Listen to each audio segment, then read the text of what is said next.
I've always had a dream of being able to do varied concerts that show the various parts of my personality, and also to be able to work in multiple schools and to return to them to develop relationships with certain classes and certain schools. And I think that everything that Music Worcester is doing, not just what they're doing with me, is about making classical music a vital part of life. And that's what it should be. It shouldn't be just a genteel afternoon out. It's something that is giving us sustenance in a way. I just want to make sure everybody knows the word composer. What if a composer is like an author? So an author what does an author do? Can you tell me? Yeah, what do you think? An author writes a book. The author writes a book. So the author thinks of the book and then writes it down. So what does a composer do? How is a composer like an author? Yes? Because a composer, they write music.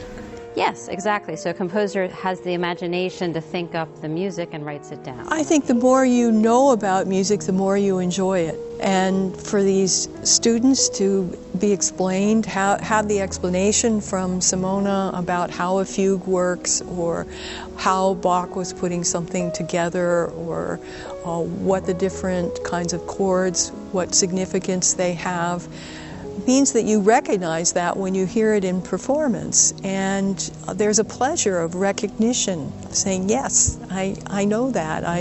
I understand the technique that's going into this. I think that it makes the experience so much richer. Performance, and in this case music, is vital to the creativity of a community. This is the way we learn to speak and interact with each other in a human way. By bringing an artist in, she's the center point, bringing all the community around her.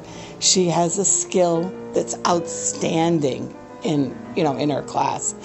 She can make that music something that is real, it's substantial. She's a human being. She's expressing herself, and the kids can feel that warmth and that expression coming to them. It enlightens them. It just recharges them. 3.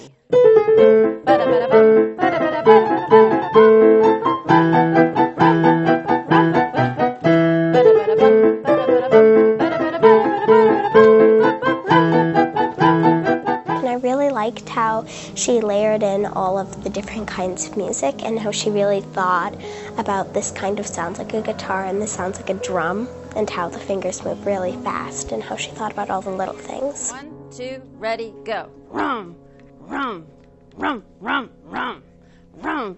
And I think you should make a noise. It doesn't have to be my noise, but you should make some noise, okay? Rum, rum. Vroom, vroom, vroom. She seemed really nice, and she gave everybody a specific role, and she told them exactly what they had to do so they knew what to do, which was really nice. We have seen audiences here at Music Worcester just gasp during and at the conclusion, most definitely, of any of Simone's recitals, concerts. It could have been the Goldberg Variations a couple years ago. It could have been her first time here, where she launched into this Beethoven's Last Piano Sonata.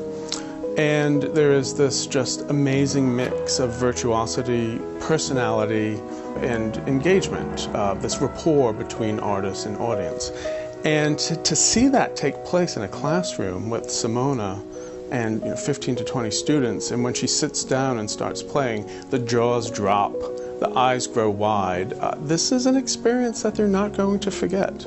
And this is where we want to be as Music Worcester, in our community, in these area classrooms, giving them something that may be that spark. It may not be a spark to become a professional musician, but if it can at least be a spark to continue learning, to be thinking differently about music, to be exposed to something differently, to be exposed to something different than their usual listening, we consider that a major win. We consider that to be what we should be doing at this point, 160 years in, to our relationship with our community.